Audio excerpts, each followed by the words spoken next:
ইরানের প্রয়াত সর্বোচ্চ নেতা আয়াতুল্লাহ আলী খামেনির 6 দিনব্যাপী দাফন প্রক্রিয়ার প্রথম পর্বের আনুষ্ঠানিকতা শুরু হয়েছে।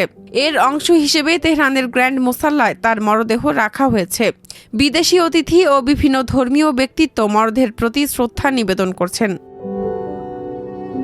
শুক্রবার ভোরে আয়াতুল্লাহ আলী খামেনি ও তার সঙ্গে নিহত পরিবারের সদস্যদের মরদেহ তেহরানের গ্র্যান্ড মোসাল্লা মসজিদে নেওয়া হয়।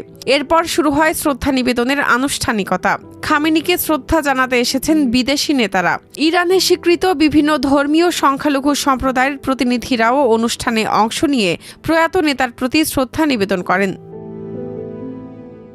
ইরানের প্রেসিডেন্ট মাসুদ পেজেশকিয়ান সব শ্রেণী পেশা ও মতের ইরানিদের খামেনির শেষ বিদায়ের আনুষ্ঠানিকতায় অংশ নেওয়ার আহ্বান জানিয়েছেন। দেশটির পররাষ্ট্র মন্ত্রণালয়ের মুখপাত্র ইসমাইল বাগাই বলেছেন, খামেনির দাফন অনুষ্ঠানে প্রায় 100টি দেশের প্রতিনিধি দল, বিভিন্ন খ্যাতিমান ব্যক্তি ও নাগরিক সমাজ এবং বিভিন্ন সংগঠনের প্রতিনিধিরা অংশ নিচ্ছেন। তিনি জানান, প্রতিবেশী দেশগুলো থেকে উচ্চ পর্যায়ের প্রতিনিধি দল আসছেন। প্রেসিডেন্ট, প্রধানমন্ত্রী সহ অন্তত 8 জন সরকার প্রধান এবং 12টি দেশের পার্লামেন্টের স্পিকার আনুষ্ঠানিকতায় অংশ নিচ্ছেন। এছাড়া আরও অনেক দেশ তাদের পররাষ্ট্রমন্ত্রী, অন্যান্য মন্ত্রী এবং বিশেষ দূতের নেতৃত্বে প্রতিনিধি দল পাঠাচ্ছে।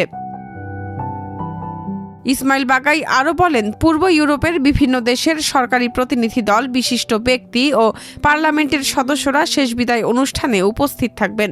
তবে ইরানে ইসরায়েল ও যুক্তরাষ্ট্রের সামরিক হামলাকে আনুষ্ঠানিকভাবে সমর্থন জানানো ইউরোপের দেশগুলোকে এই অনুষ্ঠানে আমন্ত্রণ জানানো হয়নি।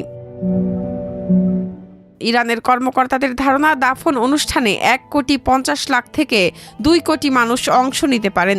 4 ও 5 জুলাই শোকসভা চলবে। এ সময় তেহরানের গ্র্যান্ড মোসাল্লায় সর্বসাধারণের শ্রদ্ধা নিবেদনের জন্য মরদেহ রাখা হবে। এরপর সোমবার তেহরানে একটি শোকযাত্রা অনুষ্ঠিত হবে। এছাড়া পবিত্র শহর কুমে আরও কিছু ধর্মীয় আনুষ্ঠানিকতা রয়েছে।